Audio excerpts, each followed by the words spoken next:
हम लोग आज भगवत गीता के 17वें अध्याय के श्लोक क्रमांक 4 को पढ़ रहे हैं। मेरे पीछे बोलिए। यहाँ व्याख्या की जाएगी कि लोग अलग अलग प्रकार की देवताओं की उपासना क्यों करते हैं। यजन्ते सात्विका देवान् यजन्ते सात्विका देवान् यक्ष रक्षांसि राजसाः रक्षांसि राजसाः प्रेतान् भूतगणांश्चान्ये प्रेतान् भूतगणांश्चान्ये यजन्ते तामसा जनाः यजन्ते तामसा जनाः यजन्ते सात्विका देवान् यजन्ते सात्विका देवान् यक्ष रक्षांसि राजसाः रक्षांसि राजसाः प्रेतान् भूतगणांश्चान्ये प्रेतान् भूतगणांश्चान्ये यजन्ते तामसा जनाः यजन्ते तामसा जनाः यजन्ते सात्विका देवान् यजन्ते सात्विका देवान् यक्ष रक्षांसि राजसाः रक्षांसि राजसाः प्रेतान् भूतगणांश्चान्ये प्रेतान् भूतगणांश्चान्ये यजन्ते तामसा जनाः। यजन्ते तामसा जनाः। बोलिए। यजन्ते सात्विका देवान् यजन्ते सात्विका देवान् यक्ष रक्षांसि राजसाः रक्ष रक्षांसि राजसाः प्रेतान् भूतगणांश्चान्ये प्रेतान् भूतगणांश्चान्ये यजन्ते तामसा जनाः। ते तामसा जनाः। तो श्लोक का अर्थ बड़ा स्पष्ट है। यजन्ते सात्विका देवान, ये किन्नों के बारे में बात कर रहे हैं जिनकी चेतना या जिनका स्वभाव जो है वह शास्त्रीय श्रद्धा से युक्त नहीं है, वह पहले के स्वभाव के अनुसार पूर्व जन्म के संस्कार के अनुसार वह कंट्रोल्ड है। तो कह रहे हैं यजन्ते सात्विका देवान, जो लोग सात्विक हैं अर्थात जिनका अंतःकरण सात्विक है वह सात्विक देवताओं की उपासना करते हैं। सात्विक देवता क्या है? वसु इत्यादि, उसके व्याख्या टीका में की जाएगी। यक्ष रक्षांसी राजसः, जो राजसिक हैं वह यक्ष और राक्षसों की पूजा करते हैं। ये दोनों ही प्रकार की जाति ब्रह्मा जी के द्वारा उत्पन्न हुई थी। यक्ष ने कहा ब्रह्मा जी को के लिए कि इसे खा जाओ, और राक्षसों ने कहा इसको छोड़ो मत। तो जो इनकी सृष्टि थी वो उनको ही खाने के लिए दौड़ी, तो इस प्रकार से इनका नाम यक्ष और राक्षस पड़ गया। ये श्रीमद् भागवतम में वर्णन है। प्रेतान भूत गणांश च अन्य, तीन है इसमें, प्रेत भूतगण और च अन्य।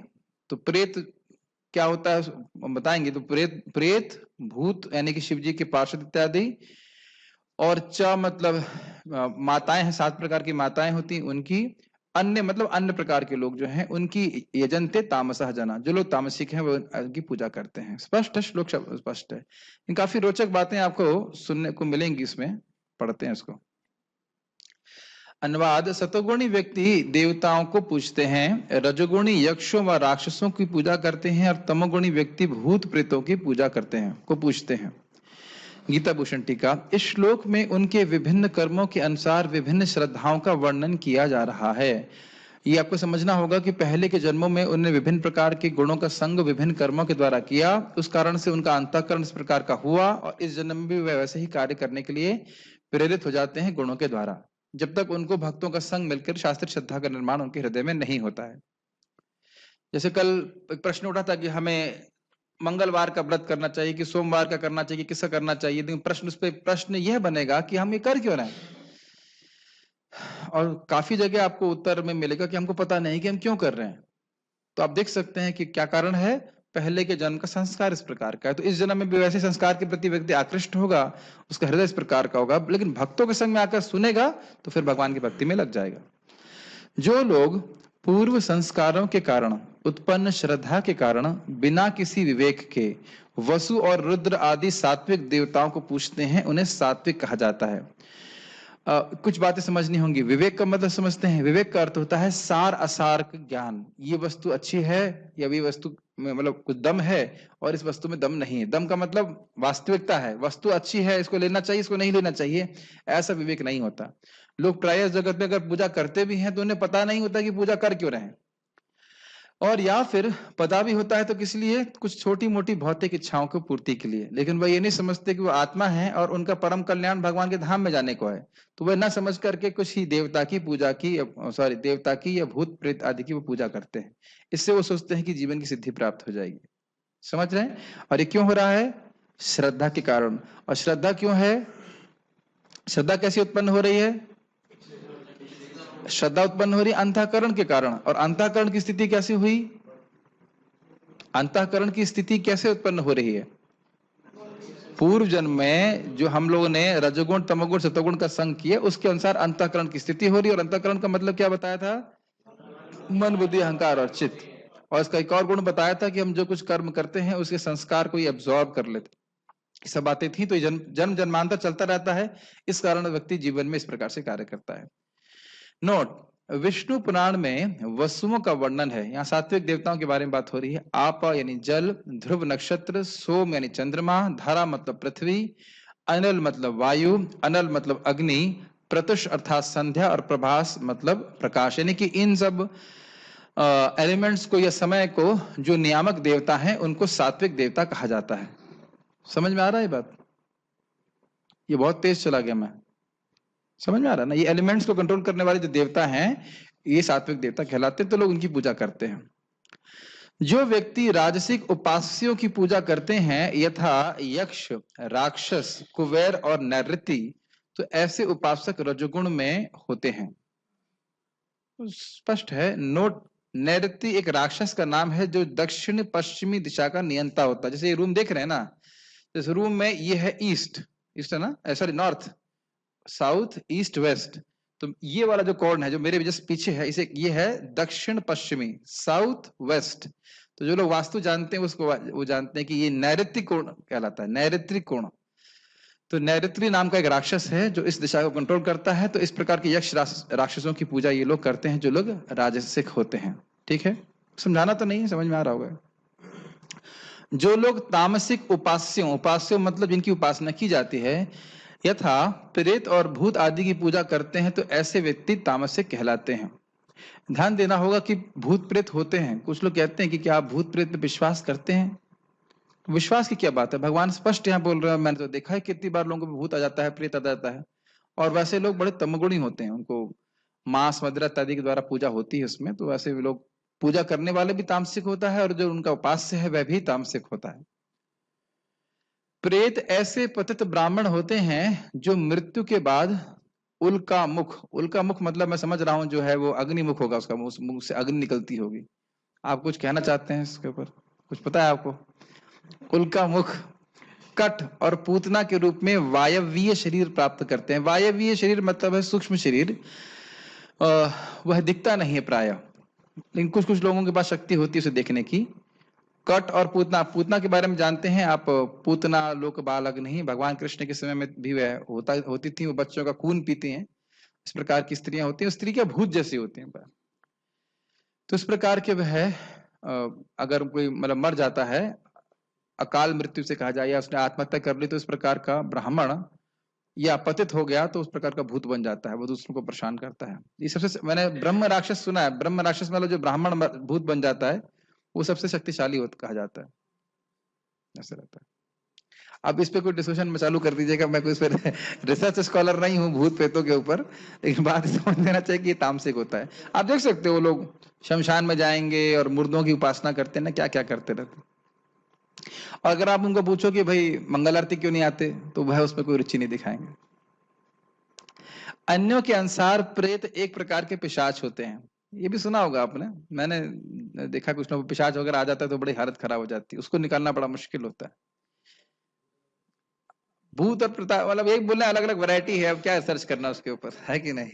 आप पिशाच की साधना करने तो जाएंगे नहीं, तो क्या बस ये समझ जाती खतरनाक होते हैं भूत। जैसे आपको याद हो धुंधकारी एक भूत बन गया था ना, प्रेत बन गया था, प्रेत बन गया था। उसके फिर उद्धार श्रीमद् भागवतम को सुन करके हुआ। च शब्द यहाँ 7 माताओं और अन्य जीवों को इंगित करता है। ये 7 माताएं हैं ब्राह्मणी, वैष्णवी, माहेश्वरी, कौमारी, वराही, इंद्राणी और चामुंडी। भूतगण की व्याख्या नहीं की गई है। कुछ टीकाकारों के मत के अनुसार ये शिव जी के पार्षद हैं। तो इस प्रकार से इन लोगों की वो पूजा करते हैं, वो तमोगुण में रहते हैं। आपको इस बारे में कुछ कहना है, इन माताओं के बारे में? ठीक, प्रभु जी को कुछ एक्सपीरियंस है इस प्रकार का पूजा करने का? ठीक है, ठीक, हम माइक पे नाम नहीं बोलेंगे। तो इस प्रकार 3 प्रकार की श्रद्धाओं का वर्णन हुआ जो पूर्व संस्कारों के कारण उत्पन्न विभिन्न स्वभावों से प्रकट होती हैं, और जिसमें व्यक्ति आलस्य के कारण शास्त्र के नियमों का पालन नहीं करता। मतलब पूर्व जन्म का संस्कार इतना कठोर है कि सुनने के बाद भी कि भगवान विष्णु को प्रणाम करने मात्र से व्यक्ति मुक्त हो जाता है, उसकी वहां रुचि नहीं होती।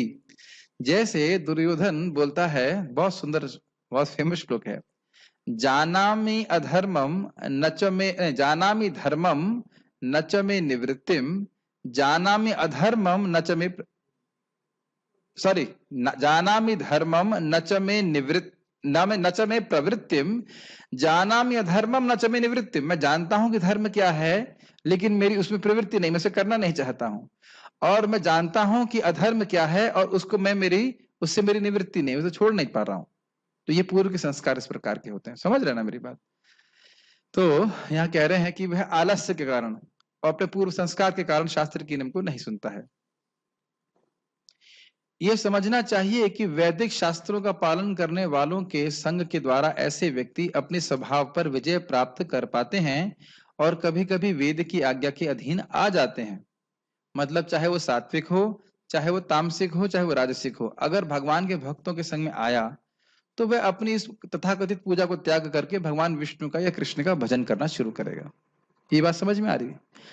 बार बार ये बात टीकाओं में क्यों आ रही है? क्योंकि जब तक भक्त संग में नहीं होता है व्यक्ति, वह शास्त्रीय श्रद्धा को प्राप्त ही नहीं कर सकता है, और वो अपने ही संस्कारों के अनुसार वो पूजा करता रहेगा। उसको जो जैसी गति प्राप्त होनी, वो एक तरह से डिफॉल्ट मोड है, उसी में चलता रहेगा। समझ रहे? इसीलिए सब भक्तों को प्रयास करना चाहिए जितना हो सके कृष्ण के बारे में प्रामाणिक शास्त्रीय ज्ञान दूसरों को देना चाहिए, नहीं तो उनके जीवन में उन्नति का कोई ज्यादा स्कोप होता नहीं है। तात्पर्य प्रभुपाद का, इस श्लोक में भगवान विभिन्न बाह्य कर्मों के अनुसार पूजा करने वालों के प्रकार बता रहे हैं। स्पष्ट जो शब्द समझाना होगा वही समझाऊंगा। शास्त्रों के आदेशानुसार केवल भगवान ही पूजनीय हैं। यस, अगर कोई शास्त्र की बात समझे तो कोई डाउट नहीं रहता है कि किसका भजन करना चाहिए। जैसे कि आपको पता वो कथा, जब श्रीमद् भागवतम में इसका वर्णन है कि कौन भजनीय है, किसका भजन होना चाहिए। कथा पता है आप लोगों को ना, भृगु महाराज की? जिनको नहीं पता उनके लिए बता रहा हूँ, बहुत अच्छी कथा है। देखिए, एक बार ऋषि मुनियों का इस संबंध में विचार विमर्श चल रहा था कि किसकी पूजा होनी चाहिए। सुना आपने मुझे? तो भृगु जी को चुना गया। तो भृगु जी अपने पिता ब्रह्मा जी के पास गए और उनके सामने जाके खड़े हो गए, प्रणाम नहीं किया। तो ब्रह्मा जी को क्रोध आ गया, लेकिन उस क्रोध को उन्होंने रोक लिया और उनकी आंखों में वो क्रोध रिफ्लेक्ट हो गया, आ गया, प्रकट हो गया। तो भृगु जी समझ गए कि ये भगवान नहीं है, इनको तो अपेक्षा है कि इनका सम्मान किया जाए। उसके बाद वह अपने शिव जी के पास गए। तो वह भृगु जो है वो ब्रह्मा जी के पुत्र हैं, तो शिव जी उनके बड़े भाई हैं, और शिव जी राख वाग लगा के रखते हैं। तो शिव जी अपने छोटे भाई को देख के स्वाभाविक है कि बड़े खुश हुए और आलिंगन करने के लिए दौड़ दे, हट दूर हट, पिशाच कहीं का, शमशान की राख लगाता है, मैं इतना पवित्र ब्राह्मण हूं, नहा के आया हूं, कभी नहाता है तू ऐसे करके। तो यहाँ वाणी से अपराध किया। तो शिव जी इतना क्रोधित हो गए कि त्रिशूल लेके मारने दौड़ पड़े। और फिर पार्वती जी कंट्रोल करती, नहीं नहीं नहीं भाई है, कोई बात नहीं, गलत कह दिया तो कोई बात नहीं, ब्राह्मण है, इसको मत मारिए। ये स्थिति हो गई। तो वहां भी भृगु मुनि समझ गए कि ये भगवान नहीं है। और जब वह भगवान विष्णु के पास गए तो भगवान विष्णु का जो मतलब सर था वह माता लक्ष्मी जी की गोदी में था। इतना मतलब एकदम अंतःपुर में जिसे कहना चाहिए, वो गए और उन्हें जाकर के सीधे छाती पे लात मार दी। अब देखिए, मेरे को तो कोई दोपहर में दरवाजा उठाना तो बहुत बड़ी बात हो गई, दरवाजा खटखटा देगा तो मुझे लगता है कि भाई क्यों आ गए, है ना, जब मेरा रेस्ट का समय होता है। अगर दरवाजा खोल करके अगर उसने उठा दिया तो फिर तो मुझे बहुत क्रोध आएगा। अगर मेरे पास सारी शक्ति होती तो फिर मेरे को मन में भावना तो आती है इस प्रकार से। और कोई छाती पे मार दे तो फिर,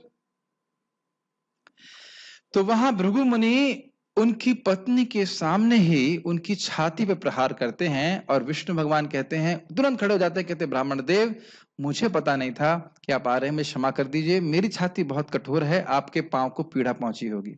तो यह सुनकर भृगु मुनि रोने लग जाते हैं, कहते हैं ये भगवान हैं, इन्हें इस जगत में किसी से भी कोई अपेक्षा नहीं। और इसी कारण से कर कोई व्यक्ति भगवान विष्णु के लिए, कृष्ण के लिए कुछ थोड़ा सा भी करता है तो और अपेक्षा नहीं है कुछ भी, लेकिन कुछ थोड़ा सा भी करता है तो भगवान कृतज्ञ हो जाते हैं। ये अद्भुत बात है, किसी से कुछ नहीं चाहिए लेकिन थोड़ा सा भी कोई कुछ करता है तो उसके बदले में बहुत मानते हैं, उसको कृतज्ञ है जैसे कहना चाहिए, किए हुए को बहुत मानते हैं। ये तो सुंदर स्वभाव है उनका। तो ये सब स्थिति है, ये बहुत अद्भुत बात है। जैसे ब्रह्मा जी ने इस लीला में ये नहीं सोचा अरे मेरा बेटा है, इसने रोज सम्मान देता है, आज नहीं दिया क्या फर्क पड़ता है। शिव जी ये नहीं सोचे कि अरे मेरा भाई है, कहीं कुछ गलत भी बोल दे तो क्या फर्क पड़ता है। लेकिन भगवान विष्णु देखिए किस प्रकार से सहनशील है, किसी से कोई अपेक्षा नहीं है। तो भगवान विष्णु ही भजनीय है, ये पूरी तरह से बात स्थापित है। लेकिन ऐसी बातें सुनने के बाद भी लोग विष्णु का भजन नहीं करते, कृष्ण का भजन नहीं करते। लेकिन जो शास्त्रों के आदेशों से अभिज्ञ नहीं या उन पर श्रद्धा नहीं रखते, वे अपनी गुण स्थिति के अनुसार विभिन्न वस्तुओं की पूजा करते हैं। क्लियर समझ में आ रहा है? दो कारण हैं, या तो वह शास्त्र को जानते ही नहीं है, ठीक है, सुना ही नहीं है, या फिर सुनने के बाद भी उनको श्रद्धा नहीं होती, कहते हैं अरे ये तो सब कपोल कल्पना कथा है, ऐसे करके। ये इन्फेक्शन है गुणों का इस कारण से। और अपनी रजोगुणी तमोगुणी और सतोगुणी स्थिति के अनुसार विभिन्न देवताओं की वे पूजा करते हैं। इन जो लोग सतोगुणी हैं वे सामान्यतः देवताओं की पूजा करते हैं। इन देवताओं में ब्रह्मा, शिव तथा अन्य देवता तथा इंद्र, चंद्र तथा सूर्य सम्मिलित हैं। देवता कई हैं, स्पष्ट है। सतोगुणी लोग किसी विशेष अभिप्राय से किसी विशेष देवता की पूजा करते हैं, कोई उद्देश्य हो सकता है, इसमें कुछ समझाना नहीं, इजी है। इसी प्रकार जो रजोगुणी हैं वे यक्ष राक्षसों की पूजा करते हैं। हमें स्मरण है कि द्वितीय विश्व युद्ध के समय कोलकाता का एक व्यक्ति हिटलर की पूजा करता था, क्योंकि भला हो उस युद्ध का उसने उसमें काले धंधे से प्रचुर धन संचित कर लिया। तो यानी उसको हिटलर से प्रेम नहीं था, हिटलर की वजह से जो धन प्राप्त हो गया इस कारण से पूजा करता है। जैसे आपने सुना होगा कि हम लोग कल भी चर्चा कर रहे थे, अमिताभ बच्चन की पूजा करते हैं, रजनीकांत की करते हैं, मंदिर भाई तो मंदिर बनाते हैं, और किसकी और भी किसी करते हैं मुझे पता नहीं। मोदी का भी मंदिर बना, प्रधानमंत्री जी का, सचिन तेंदुलकर की पूजा करते हैं। तो ये सब जो है अज्ञान में है। पूजे ये सम्माननीय हो सकते हैं लेकिन पूजनीय मतलब भगवान नहीं है, भजनीय नहीं है।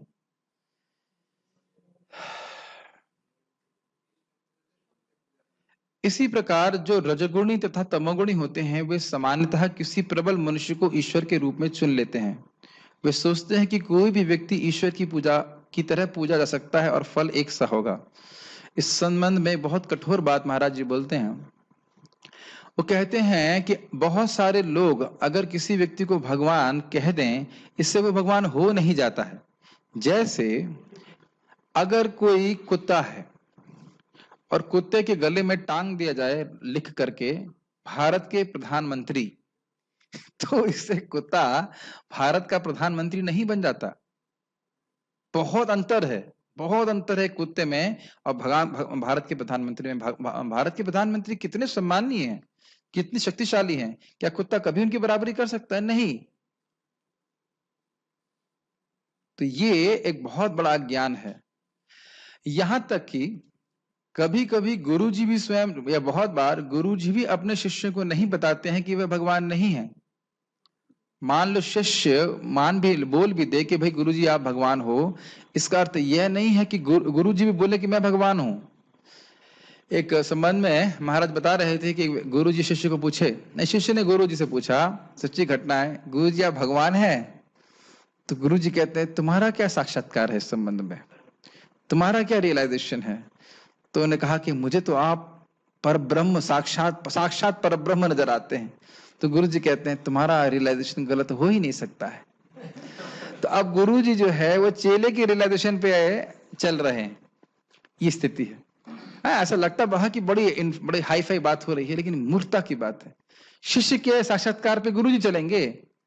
उनको बोलना चाहिए ना शास्त्र के अनुसार, नहीं बेटा कृष्ण भगवान है, मैं तो उनका दास हूं। जैसे नारद जी ब्रह्मा जी को पूछते हैं क्या आप भगवान है? कहते हैं ना मैं भगवान नहीं बेटा।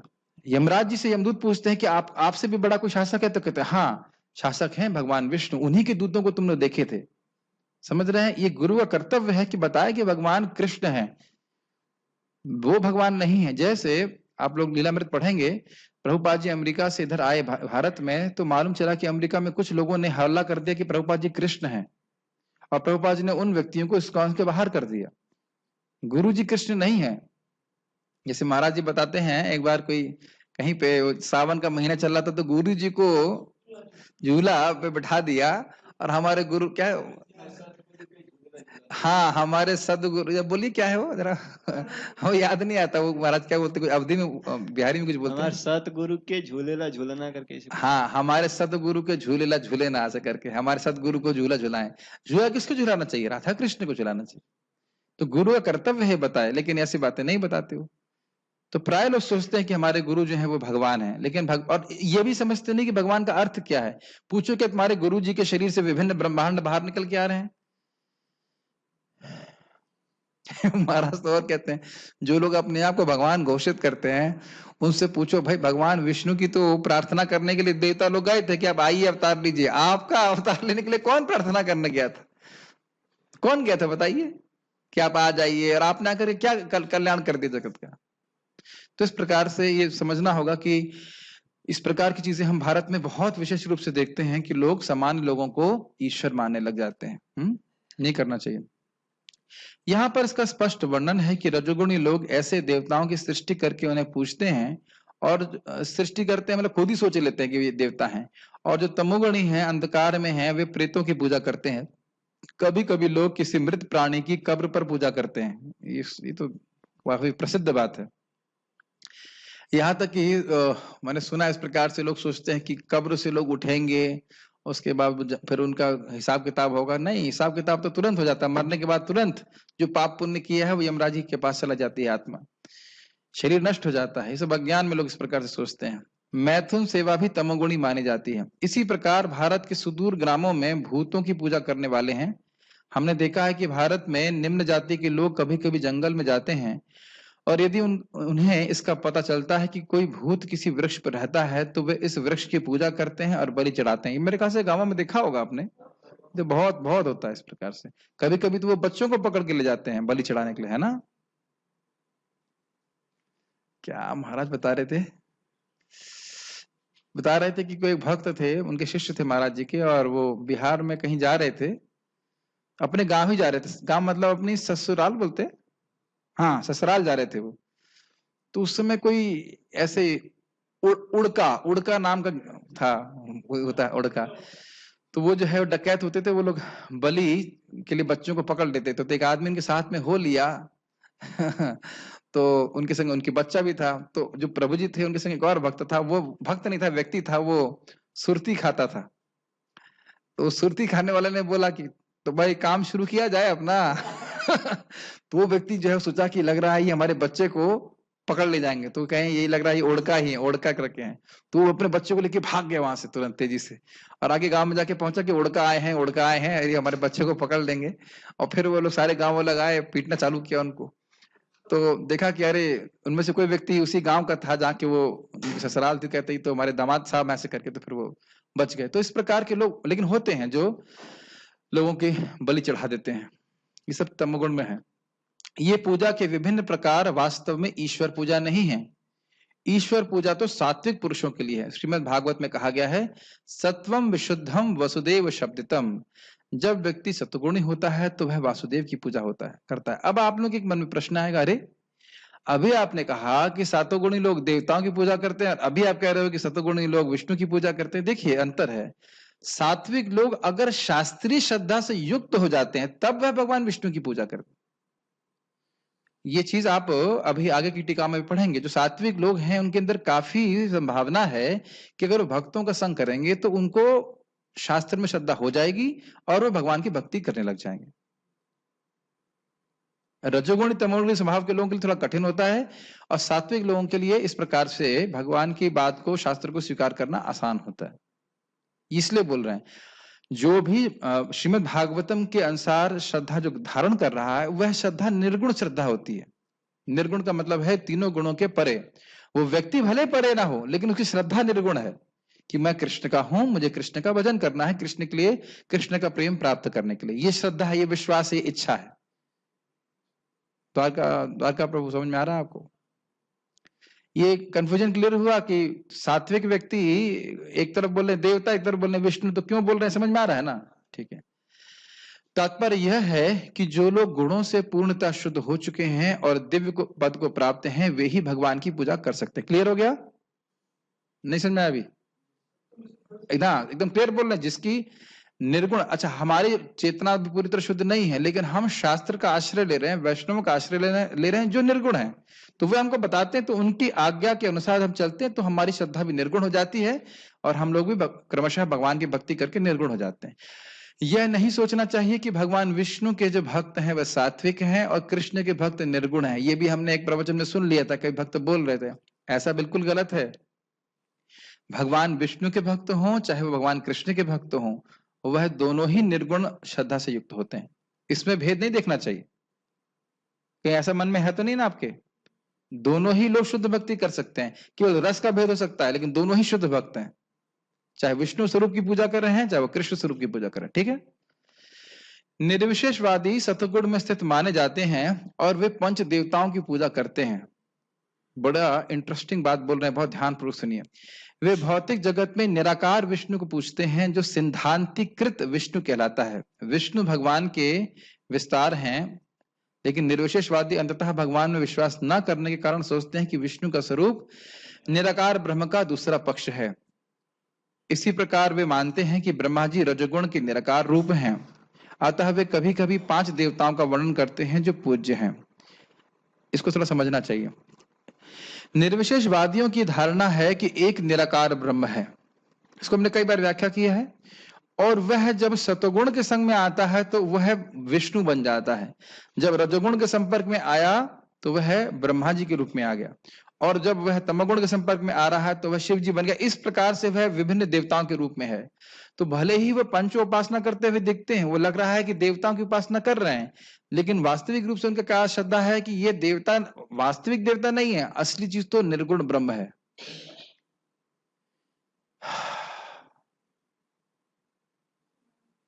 समझ में आ रहा है? सब कुछ ब्रह्म में लीन हो जा रहा है, सारा ज्ञान समझ रहे हैं? तो यानी वास्तविक रूप से ना उनकी विष्णु में श्रद्धा है, ना शिव जी में, ना दुर्गा जी में, किसी में श्रद्धा नहीं है। वो तो यही मान रहे हैं अल्टीमेटली सब कुछ निराकार है, निराकार से सारे आकार आए। ये उन लोग का कंसेप्शन है। लेकिन निर्विशेषवादी अंततः भगवान में विश्वास न करने के कारण सोचते हैं कि विष्णु का स्वरूप निराकार ब्रह्म का दूसरा पक्ष है। ठीक है, ये पढ़ लिया था हमने ना? ओके। लेकिन चूंकि वे लोग निराकार ब्रह्म को ही वास्तविक सत्य मानते हैं, इसलिए वे अंततः समस्त पूज्य वस्तुओं को त्याग देते हैं। ये लाइन समझ में? इसका मतलब क्या है? इसका मतलब यह है कि आज हम इन देवताओं की पूजा कर रहे हैं, लेकिन देखिए यह ब्रह्म से आए हैं और मैं भी ब्रह्म से आया हूं।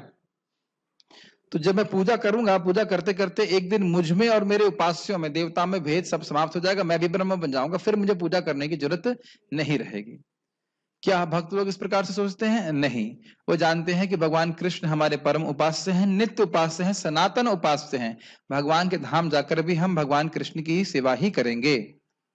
और यहाँ पे भी ये कभी नहीं मानते हैं कि ब्रह्म से कृष्ण आए, अपितु हम जानते हैं कि भगवान कृष्ण के दिव्य शरीर से निकलने वाली ज्योति को ब्रह्म कहा जाता है।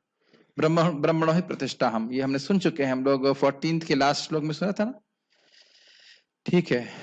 तो इसलिए धारणा का बहुत महत्व है, कंसेप्शन का, फिलॉसफी का बहुत महत्व है। नहीं तो हम लोग जिस तरह की पूजा कर रहे हैं उसका फल भी उसी प्रकार से प्राप्त होगा। एक समझ में रहा ना? ठीक है। निष्कर्ष यह निकलता है कि प्रकृति के विभिन्न गुणों को दिव्य प्रकृति वाले व्यक्तियों की संगति से शुद्ध किया जा सकता है। और संगति किस प्रकार थी? भक्तों के संग में आकर के भगवत गीता श्रीमद् भागवतम का श्रवण करे, तब उस प्रकार की दिव्य श्रद्धा से युक्त होकर समझे मैं कौन हूं, भगवान कौन है और मेरे जीवन का लक्ष्य क्या है, मुझे किस तरह से प्राप्त करना है। ठीक। अभी मैंने श्रीमद् भागवतम के कुछ श्लोक उसमें ऐड किए हैं, मेरे पीछे बोलिए। प्रश्न या मतलब थोड़ा और इसको क्लियर करने के लिए, रजस्तमः प्रकृतयः समशीला भजन्ति वै पितृभूत प्रजेशादीन् श्रिय ऐश्वर्य प्रजेप्सवः। तो यहाँ कह रहे हैं रजस्तमः प्रकृतयः, जिनकी रजोगुणी तमोगुणी प्रकृति होती है, स्वभाव होता है, समशीला भजन्ति वै, वह उसी प्रकार के देवता की उपासना करता है। और वह मतलब निश्चित रूप से वह किसी और की उपासना नहीं करेगा। अगर वो रजोगुणी तमोगुणी प्रकृति का है तो वह उसी प्रकार की देवता की पूजा करेगा, उसको वही पूजा करना अच्छा लगेगा। ठीक, कैसे हैं तो कह रहे हैं पितृ यानी पितृ, भूत भूतगण, शिव जी के पार्षद, प्रजेश मतलब प्रजा की इच्छा इत्यादि, और जो देवता हैं। किस लिए करेगा तो कहते हैं श्रिय मतलब धन, श्रिय ऐश्वर्य, प्रजेप्सव, इप्सव का अर्थ हुआ इच्छा, और श्रिय मतलब पैसा, ऐश्वर्य मतलब और भोग पदार्थ, और प्रजा मतलब संतान इत्यादि के लिए, मुक्ति के लिए करेगा ही नहीं कि उसके मन में मुक्ति का विचार आएगा ही नहीं, ये तो दिक्कत है। ठीक है ना। अनुवाद प्रभुपाद जी का, जो लोग रजोगुणी तथा तमोगुण हैं वह पितरों, अन्य जीवों तथा उन देवताओं की पूजा करते हैं जो सृष्टि संबंधी कार्यकलापों के प्रभारी हैं, क्योंकि वे स्त्री, धन, शक्ति तथा संतान का लाभ उठाने की इच्छा से प्रेरित होते हैं। अब श्रीला जीव गोस्वामी जी कृतक्रम संदर्भ से इस पर टीका बड़ी सुंदर है। देखिए मैंने क्या लिखा है, लिखा मतलब मैंने नहीं लिखा है, मैं तो अनुवाद किया है। बड़ा एक अच्छा प्रश्न उठाते हैं जीव गोस्वामी, कहते हैं परंतु काम लाभ के लिए कोई इच्छा है, आपकी भौतिक इच्छा है, उसके लिए भी तो लक्ष्मीपति भगवान विष्णु की उपासना होती है, तब किस प्रकार लोग अन्यों का भजन करते हैं। प्रश्न समझ में आ रहा है। अरे वो संतान चाहिए, तुम्हें धन चाहिए, तो क्या भगवान विष्णु नहीं दे सकते हैं? तो फिर तुम अन्य देवताओं के पास क्यों जा रहे हो? तो उत्तर देते हैं कि रजो और तमोगुण की प्रवृत्ति के कारण वे समशीला, यानी कि उसी समशील मतलब समगुण, उसी गुण वाले पितृ आदि देवताओं की पूजा करते हैं। समझ में आ रहा है बात? प्रश्न बनेगा ना कि भाई भौतिक इच्छा के भगवान नहीं दे सकते हैं? बिल्कुल दे सकते हैं, पूर्ति कर सकते हैं, लेकिन उनकी प्रकृति क्योंकि रजोगुणी तमगुणी है, इसलिए वे भगवान विष्णु की, कृष्ण की पूजा नहीं करेंगे।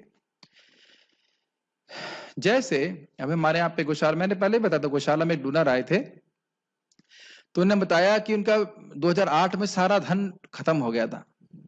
तो वह इस्कॉन हैदराबाद में राधा मदन मोहन है, हाँ, राधा मदन मोहन जी के पास गए, कहे मुझे मेरा धन दे दीजिए, मुझे मेरा धन दे दीजिए, मुझे मेरा धन दे दीजिए। तो भगवान ने खूब सारा धन दिया, और धन के साथ साथ बुद्धि भी दी। भगवान का नाम जप करते हैं, उन्होंने यहाँ पे गायों की सेवा के लिए भी लक्ष्मी दिया, और भगवान के बारे में सुना भी। तो भगवान के, अगर कोई व्यक्ति भौतिक इच्छा से भगवान के पास जाता है तो भगवान उसकी इच्छा तो पूर्ण करते हैं, साथ साथ बुद्धि भी दे देते हैं। और अन्य देवताओं के पास जाने वाला के पास बुद्धि बिल्कुल गड़बड़ रहती है, वह बुद्धि से कभी ठीक से नहीं देते। ठीक है। समशीलत्व के कारण उनकी ऐसी प्रवृत्ति होती, मतलब देवता की ऐसा ही रजोगुण तमोगुणी स्वभाव है, और उपासक का भी उसी प्रकार का स्वभाव है। और आपने सीखा था ना कि जो उपास्य है उसकी उपासना करने वाले के अंदर उसके वही गुण आ जाते हैं। एक बात बताना कल भूल गया था, क्या श्लोक है वो? यस्यास्ति भक्तिर भगवती अकिंचनः सर्वैर गुणस्तत्र समासते सुरः हरव भक्तस्य कुतो महद्गुणा मनोरथेना सति धावतो वही। कि जिसके अंदर भगवान कृष्ण की या विष्णु के प्रति अकिंचन भक्ति होती, निष्काम भक्ति होती है, उसके हृदय में देवता अपने गुणों के साथ निवास करते हैं। केवल गुण देवताओं के निवास करते नहीं बोल रहे हैं, देवता अपने गुणों के संग निवास करते हैं। लेकिन आचार्यगण और बताते हैं कि केवल देवता के गुण आए, ये कोई आश्चर्य की बात नहीं है, क्योंकि देवता का गुण तो देवता के उपासक में भी आ जाता है।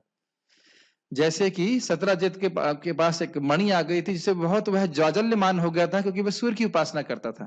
लेकिन बात यह है कि जो अकिंचन भक्त है भगवान विष्णु का, कृष्ण का, उसके अंदर भगवान विष्णु के गुण भी आ जाते हैं। देवताओं के गुण तो आते ही हैं, न सिर्फ, ध्यान दीजिएगा, न सिर्फ देवताओं के गुण आते हैं, अपितु देवता अपने गुणों के साथ उसके शरीर में विद्यमान रहते हैं। समझ में आ रहा है? और भगवान तो खैर हृदय में हमेशा रहते ही हैं, तुम्हारे हृदय सदा गोविंद विश्राम। तो ये भगवान की भक्ति इस प्रकार से होती। आप कोई प्रश्न कर सकता है कि भाई क्यों करते हैं ऐसा? तो उसमें भगवत गीता का श्लोक प्रसिद्ध है, जानते ही हो, कामस्तैस्तैर हृत ज्ञाना प्रपद्यन्ते अन्य देवताः तम तम नियममास्थाय प्रकृतया नियता स्वया।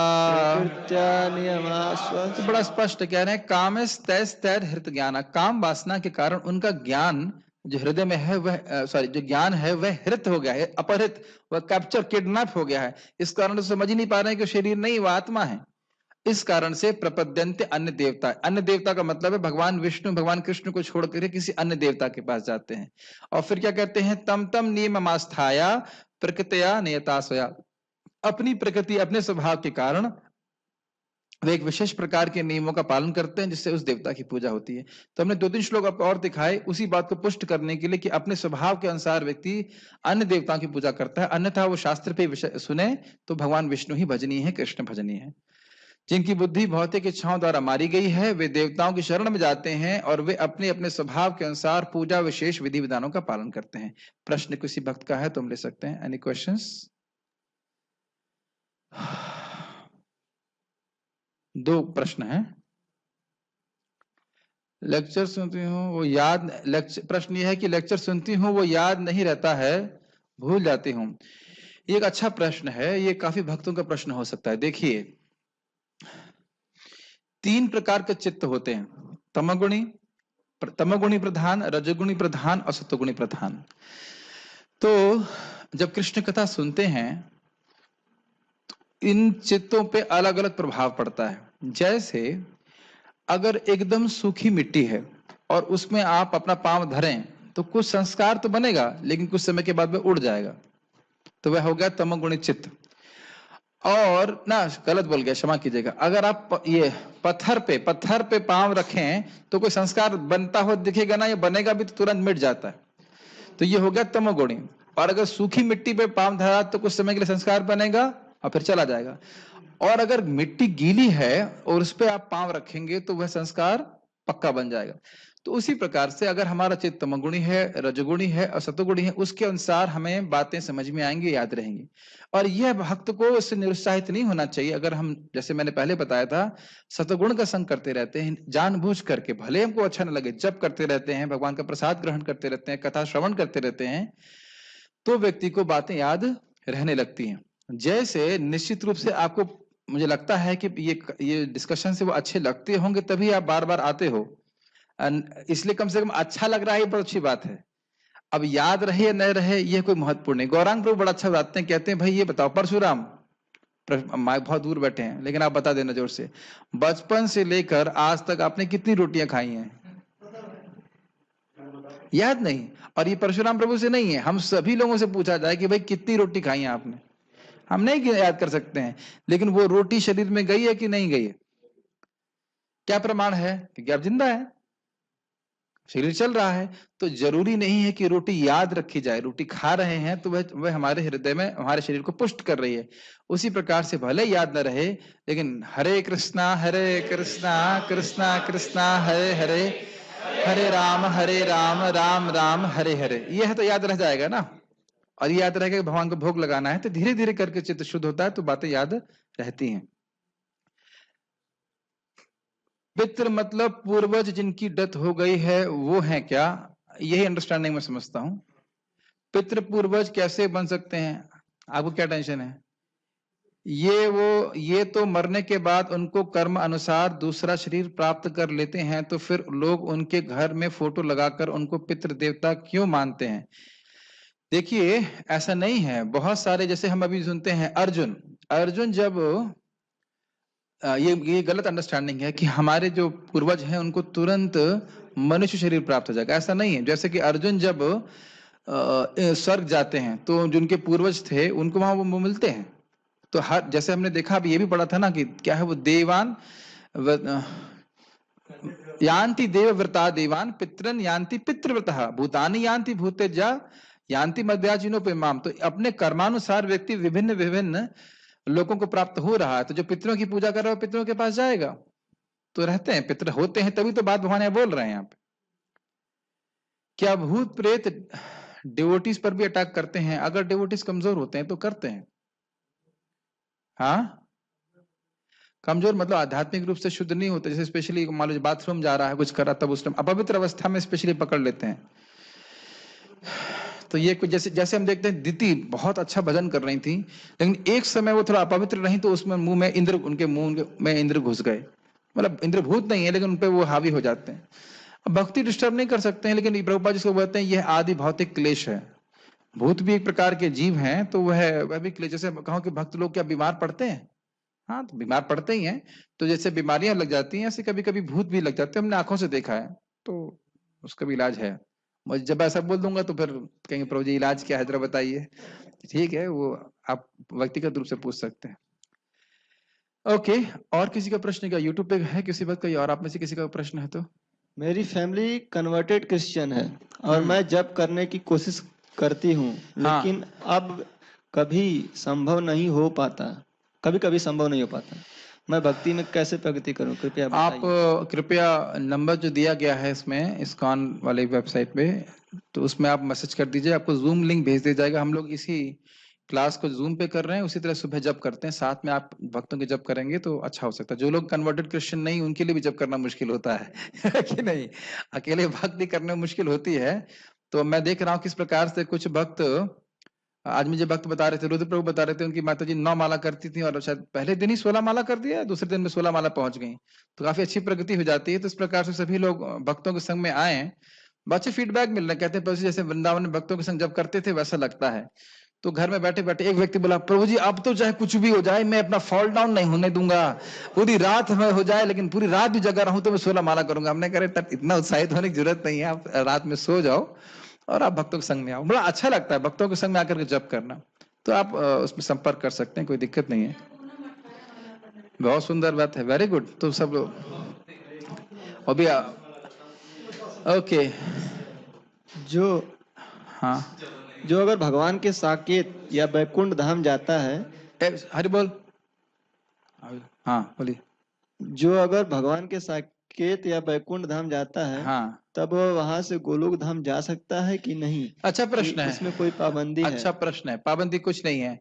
बृहत भागवतमृत में स्पष्ट है, गोप कुमार उनका साख्य भाव था भगवान कृष्ण के प्रति, तो वह साकेत लोक में जाते हैं, लेकिन वहां जाकर भी वह संतुष्ट नहीं होते हैं। तो भगवान श्री राम कहते हैं इसको जाने दो गोलोक। तो प्रमाण है एकदम स्पष्ट कि साकेत लोक से भी व्यक्ति जा सकता है, और वह इसलिए क्योंकि उनको गोलोक के बारे में पता नहीं था गोप कुमार को। दूसरा बात, दूसरे एंगल से देखें, हनुमान जी गोलोक वृंदावन क्यों नहीं जाते? क्योंकि वह भगवान श्री राम से एक विशेष रस में पूरी तरह से संतुष्ट हैं।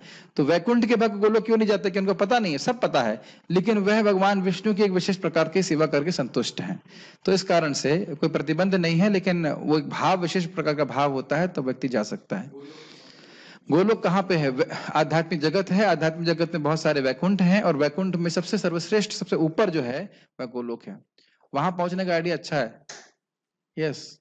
निराकारवादी कौन से शास्त्र का प्रमाण देते हैं? पता नहीं, कहीं शास्त्र में लिखा तो है नहीं कि कृष्ण वहां से आए हैं, ब्रह्म से आए हैं, ऐसा कहीं लिखा नहीं है। वो शास्त्र का प्रमाण नहीं देते, शास्त्र को घुमा देते हैं, शास्त्र को घुमा देते हैं। जैसे ब्रह्मणो ही प्रतिष्ठा अहम, तो कहेंगे देखो ब्रह्म पहले आया, अहम बाद में आया, इसका मतलब कृष्ण बाद में आया। अब ये व्याख्या तो गलत है ना। या सर्वधर्मान परित्यज्य माम एकम शरणम भज, नहीं नहीं नहीं, कृष्ण की शरण में नहीं जाना तुमको, कृष्ण के अंदर जो निर्विशेष ब्रह्म है उसकी शरण में जाना। तो यह तो कृष्ण नहीं बोल रहे हैं। तो ये घुमाना फिराना समझते हैं आप, घुमा फिरा के छल पूर्वक व्याख्या करते हैं, गलत व्याख्या है। तोड़ना मरोड़ना होता है, नहीं तो भगवत गीता में एकदम स्पष्ट है कि क्या सत्य है। यस। प्रभु जी, जब करने के बाद भी अगर गुस्सा कंट्रोल ना हो तो क्या करें? तो इसलिए जब करना छोड़ देना चाहिए। नहीं, क्या ये प्रश्न रोज रोज शायद वही व्यक्ति कर रहे हैं। देखिए, मैंने पहले बताया कि आप देखिए मेरी खांसी एकदम कम हो गई कि नहीं हो गई? अब जब मैं दवा खा रहा था, क्या एक ही दिन में खांसी कम हो जाती है? नहीं, थोड़ी थोड़ी थोड़ी करके कम होती रहती है। क्रोध क्यों आता समझिए, जिस व्यक्ति में कंट्रोलरशिप की भावना बहुत अधिक है कि मैं इस जगत का बहुत बड़ा कंट्रोलर हूं, उसको बहुत क्रोध आएगा, क्योंकि इस जगत में हर दिन कुछ ना कुछ ऐसा जरूर होगा जो आपके अनुसार नहीं हो रहा है। यस, मानते हैं ना बात? तो अगर जो नम्र भक्त जानता है कि अरे मेरा मेरा मन ही मेरा कंट्रोल में नहीं है, मेरा शरीर ही मेरे कंट्रोल में नहीं, तो दूसरे लोग क्या कंट्रोल में होंगे? जैसे श्रील भक्ति सिद्धांत सरस्वती ठाकुर जी के मैं सुनता हूँ 10,000 शिष्य थे, तो उनसे पूछा गया कि आपके कितने शिष्य? कहते हैं 4। 4 क्यों? कहते 2 हाथ और 2 पांव, क्योंकि मेरी बात सुनते हैं इस प्रकार की इनकी व्याख्या थी। तो आप देख सकते हैं जगत में लोगों के लिए दूसरों को सुनना बहुत मुश्किल है, हम सभी के लिए मुश्किल है, क्योंकि हम सभी इंडिपेंडेंट होना चाहते हैं, तो इसलिए क्रोधित हो जाते हैं। तो धीरे धीरे व्यक्ति उसे समझ पाता है कि भगवान के नाम जप करने से और श्रवण करने से समझ में आता है कि भाई मैं कंट्रोलर नहीं हूं जगत का। तो फिर व्यक्ति क्रोध पे नियमन कर लेता है।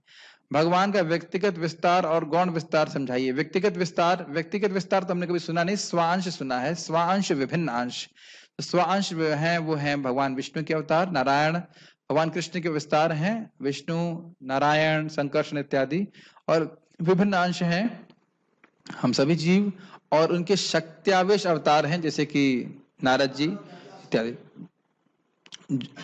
लोग प्रेत आत्मा बोलते हैं तो जिसे प्रेत पकड़ लेता है तो एक ही शरीर में दो आत्मा कैसे हो सकती है? क्यों नहीं हो सकती? इस रूम में कितने लोग हैं? अरे भाई, हमारे ही रूम में, हमारे ही शरीर में कितनी सारी आत्माएं हैं, कीड़ों के रूप में, बैक्टीरिया के रूप में, तो उनको क्षेत्रज्ञ नहीं कहा जाता। तो जैसे किसी के घर में कोई गुंडा आ जाए तो घर तो उस व्यक्ति का है, लेकिन कंट्रोल कुछ समय के लिए गुंडा करता है कि नहीं? वो क्या नाम से होटल था, कौन सा होटल था वो? बॉम्बे का ताज होटल। तो ताज होटल में सामान्यतः नॉर्मल मैनेजमेंट कंट्रोल करता है, लेकिन कुछ समय के लिए कोई उग्रवादी आ गए तो वो उस समय के लिए वो कंट्रोल करने लगते हैं कि नहीं? समझ में आ रहा है ना? तो यह उसी प्रकार से वो जो भूत है उस व्यक्ति पे हावी हो जाता है, तो फिर वह उसके मन को, बुद्धि को कंट्रोल करना शुरू कर देता है। वो व्यक्ति भूल जाता है कि वो है कौन, वो क्या कर रहा है, ऐसे करके होता है। बस मुझे पता था कि ये सब प्रश्न आने लग जाएंगे भूत प्रेतों के बारे में, और रात में भूत प्रेतों के बारे में तो बात करना भी नहीं चाहिए। और कोई प्रश्न है? हमारे धर्म में अनेक, थोड़ा जोर से बोलिए। हमारे धर्म में अनेक देवता क्यों हैं? इसकी व्याख्या तो अभी कल का लेक्चर सुन लीजिए, ये उत्तर है। क्योंकि लोगों की विभिन्न, हमारे धर्म की बात नहीं, सनातन धर्म में उपास्य केवल भगवान कृष्ण है, वास्तविक उपास्य जो शास्त्रों की बात सुनता है। लेकिन क्योंकि लोगों के अन्य अन्य चित्त है, अंतःकरण है, उनकी, इसलिए उनकी श्रद्धा अलग अलग होती है, इस कारण से वे अलग अलग देवताओं की पूजा करते हैं। ये क्लास में अभी आए हैं क्या? आज तो पूरा चैप्टर, पूरा श्लोक तो इसी पर था, ये अलग अलग पूजा क्यों करते हैं? क्योंकि लोगों के चित्त, अंतःकरण अलग अलग प्रकार का, इस कारण से विभिन्न प्रकार के देवता उनको आकर्षक लगते हैं। और कोई प्रश्न है? ऐसा मेंशन है कि हनुमान जी धरती पे हैं कलयुग में, ऐसा किम पुरुष लोक में वह है, श्रीमद् भागवत में वर्णन है। किम पुरुष लोक में हनुमान जी हैं और वहां पे वह भगवान श्री राम की पूजा करते हैं। कितने आसानी से मैंने बोल दिया ना, क्योंकि शास्त्र में है, यूट्यूब पे सर्च करने की जरूरत नहीं है। अब किम पुरुष लोग कहाँ है? भागवत पढ़ो 5वां स्कंद, ठीक? और ठीक है, कोई जागरण वगैरह होता है तो माइक के पूछिए। कोई जागरण वगैरह होता है तो वहाँ हम देखते हैं बेसिकली कोई देवी या देवता का जागरण होता है, तो किसी को देवी या देवता आ जाए उसके बाद ये हो सकता है कुछ भूत प्रेत वगैरह उसमें आ जाए, तो कोई खास विशेष बात नहीं।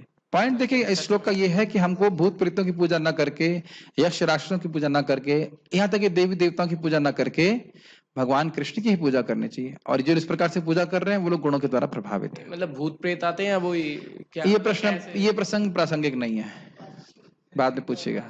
ठीक है, तो यहाँ रुकते हैं। श्रीमद् भगवद गीता की जय, श्रील प्रभुपाद की जय।